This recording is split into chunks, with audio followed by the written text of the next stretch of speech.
Olá, tudo bem? Como vocês estão? Tudo jóia? Espero que esteja tudo bem e hoje nós vamos continuar o nosso estudo no material 4. Sou a professora Joyce, a gente já se conhece de outras aulas e nós estamos já na nossa aula 14, certo? Essa aqui já é a quinta aula, tá? Justamente desse material 4. Ah, não viu as aulas anteriores? Vai lá, assiste novamente, que aí você vai conseguir compreender melhor as atividades, melhor a proposta desse material, tá bom? Então, para nós começarmos, eu vou corrigir com vocês as questões que eu deixei para vocês fazerem. Lembram-se? Na última aula, vocês tinham aí dois textos que nós analisamos e tinham várias questões de interpretação. Então, nós vamos começar com a correção, certo? Pegue o seu material, confiram e eu tenho certeza que vocês devem ter ido super bem, tá bom? Então, vamos lá. Qual texto é escrito em versos e quantos versos o compõem? Lembram-se o que é verso? Verso, então, é cada uma das linhas de um poema, certo? Cada uma das linhas do poema a gente chama de verso. Qual texto que era escrito em verso? O texto do Léo ou do Cisquinho? Do Léo era o texto 2 do material, do Cisquinho era o texto 3, certo? Então, era o texto do Léo, tá? E ele tinha 24 versos. Se vocês contarem quantas linhas tem, tem 24. O texto do Cisquinho é narrativo. Você sabe falar por quê? Por que ele é um texto narrativo? Vocês se lembram? Nós já vimos isso no material anterior, sobre narrativa. Ele é narrativo por quê? Porque ele conta uma história, né? Então é o segundo texto aí, né, que é narrativo. Então, o menino conta os fatos ocorridos com ele, tá bom? Portanto, é um texto narrativo.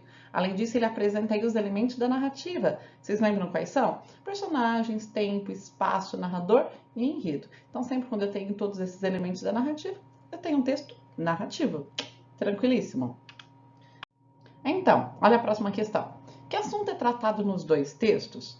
O que é em comum? Existe uma intertextualidade. Parece que os dois textos conversam entre si, né? Eu tenho aí pontos em comum. O que é o tema geral? O tema que é abordado nos dois textos é o mesmo, certo? E os dois textos aí, eles vão falar sobre as pessoas terem um apelido, né? O fato das pessoas aí, no caso, eram duas crianças, né, que tinham apelido, tá bom?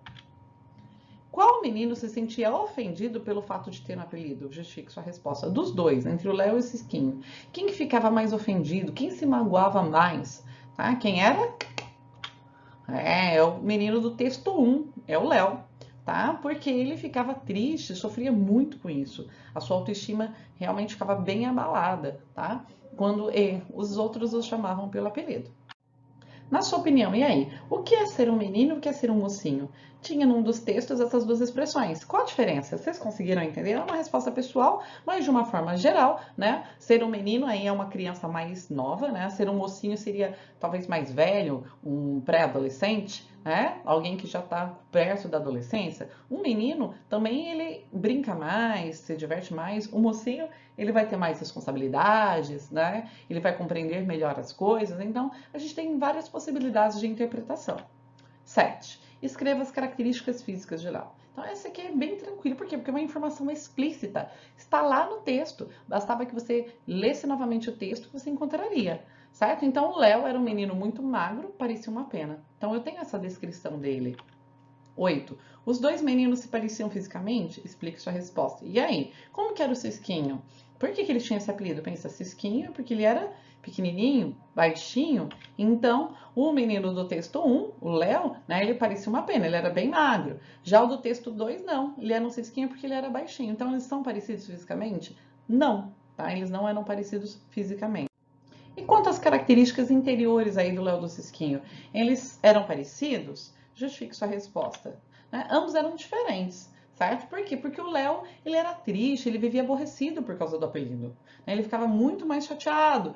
Já o Cisquinho, ele se aborrecia um pouco. Né? Às vezes ele se aborrecia, mas ele era alegre, ele ouvia os conselhos da mãe. Então o Léo se deixava mais abater, né, pelos apelidos. Talvez ele se sentia muito complexado por ser bem magrinho, e ao ser Léo Pastel, talvez isso mexesse muito com ele. O Cisquinho ficava meio bravo, mas ele era mais bem resolvido. Então ele ficava menos mal, vamos dizer assim. De qual texto você mais gostou e por quê? Então, essa é super pessoal. Você gosta mais de textos em prosa, que são escritos em parágrafos, ou você gosta mais de poemas, que são escritos em verso? E aí, que tipo de texto você mais gosta? Ou então, por exemplo, alguma das duas histórias você se identificou? Você se viu ali no lugar de personagem? É a última para você, o que os 5 últimos versos do texto do Léo querem dizer. Então também é pessoal, mas de uma forma geral, você deve ter entendido que ele mostra que o menino não compreendia, mas que a verdadeira beleza é interior, não é a física, né? Que ele tinha, mal sabia ele que com o seu coração tão simples, tão humilde, era essa a verdadeira beleza, que ele não dava valor para isso, que ele não entendia, que a aparência, ela é algo superficial, né? Que isso é o de menos, que ele era um menino muito especial, porque ele tinha uma beleza interior, tá bom? Bem, então vamos fazer uma análise aí do texto. A partir das questões que vocês responderam, nós podemos chegar a algumas conclusões, certo? Então, por exemplo, no texto 2 do Léo, o que a gente pode falar sobre ele? Bom, então nós podemos dizer a primeira coisa que ele é um poema, tudo bem? Por quê? Porque ele foi escrito em versos. Então, cada linha de um poema é chamada de verso, e cada conjuntinho de versos separados por um espaço em branco são as estrofes, tá bom? Quantas estrofes tem? Vocês lembram? E aí? Vocês se lembram bem de quantas estrofes há no poema? Aí, há no texto do Léo? Tem 2 estrofes, tá bom? E é obrigatório, professora, ter rima, né? Ou seja, ter a mesma terminação aí, algumas palavras, que elas terminam da mesma forma, com o mesmo som, não é obrigatório, tá? Então, mas tem rimas no poema? Tem algumas, não tem muitas rimas, mas eu tenho algumas rimas, como mocinho e espertinho, como ficava e falava, né? E as rimas aí, para gerar uma maior sonoridade, elas geralmente ficam mais no final dos versos. Então, alguns poemas têm um esquema de rima bem fixo, assim, tipo, o primeiro com o terceiro verso, o segundo com o quarto e assim por diante, né? Ou o primeiro, o segundo, o terceiro, o quarto, mas, né, não é obrigatório, eu posso fazer um poema sem rima nenhuma. Isso fica muito aí a cargo de quem está escrevendo o texto, tá bom? Os versos do poema são descritivos. Vocês se lembram o que é descrição? O que é uma descrição? É contar como é. Então, quando eu vou descrever algo, eu vou dizer como aquilo é, tá bom? E por que eu posso falar que os versos lá do poema são descritivos? Porque eles vão falar das características do personagem, certo? Então, como que aí o Léo é fisicamente, certo? Ou seja, por fora, e como que ele é por dentro, como são as suas características psicológicas. Certo? Então, como que ele era fisicamente? Tá bom? A descrição física. Léo é magro e parecia uma pena, tá? E qual que era a sua característica, as suas características aí psicológicas, né? Ele era astuto e espertinho, tudo bem? Então, eu tenho todas essas características, todos esses detalhes que estão presentes lá no texto 2. Agora nós vamos para o texto 3. E aí, o texto 3, tá? É o texto do Cisquinho. O que a gente pode ver, né? O que nós podemos concluir sobre esse texto? Então, a primeira coisa, que o texto do Cisquinho, certo? Ele é uma narração porque foram baseadas em fatos que foram contados. Então, houve aí um narrador que contou uma história para nós. Essa história, ela tinha os elementos da narrativa, vocês lembram? Lembram que eu falei até de uma sigla para ficar fácil para decorar? Então, o de pente. Então, eu tenho aí personagens, eu tenho espaço, eu tenho tempo, aí eu tenho narrador e eu tenho enredo. Então, eu tenho todas esses elementos da narrativa. E, então, o que eu posso ver? Olha, que quem contou os fatos, no caso, foi o narrador. É ele que conta pra gente, pro leitor, a história. O Cisquinho, ele apresenta uma narração em primeira pessoa. Como assim? Por quê? Por que a primeira pessoa? Porque se eu olhar, eu vou achar várias palavras como meu, eu, que são verbos, pronomes de primeira pessoa, que indica o que é a pessoa que está falando. Tá? A primeira pessoa, então, é a pessoa que fala. Se a pessoa que fala está lá dentro da história, quer dizer que é um narrador personagem. Então eu tenho aí uma narração por um narrador que é personagem. O Cisquinho, ele é um personagem, ao mesmo tempo ele é um narrador, tá bom? Vimos também que quando numa narração o narrador conta os fatos sem participar da história, eu tenho uma narrativa em terceira pessoa. Não é o caso desse texto, mas nós já vimos vários textos aí que o narrador não faz parte da história. Ele conta uma história que aconteceu com outra pessoa. E por isso que é uma narração em terceira pessoa. Todos os verbos, todos os pronomes vai estar lá no ele. Ele fez, ele viajou, ele comeu, ele brincou. E aí, ou então pode ser eles também. Eles viajaram, eles foram. Eles estudaram, eles chegaram. Então, é tudo eles, tá bom? Ele ou eles, terceira pessoa do singular ou do plural. Por isso que é uma narração em terceira pessoa, tá? O texto aí não apresenta trechos com diálogo. Então, eu não tenho discurso direto. Vocês se lembram que nós estudamos também? Não tem discurso direto. Por quê? Porque as personagens não estão conversando entre elas, não tem falas aí. Tá bom? Então, como eu não tenho essas falas, eu não tenho a tradução diretamente do que o personagem falou, e aí eu não tenho discurso direto, é tudo discurso indireto, tá bom? As orações da narração lida são descritivas, certo? Então, eu também tenho descrição aí no segundo texto, porque a personagem ela fez uma descrição física dele próprio, de todos os apelidos, como que ele era fisicamente. Então, o Cisquinho, ele conta o jeito que ele é.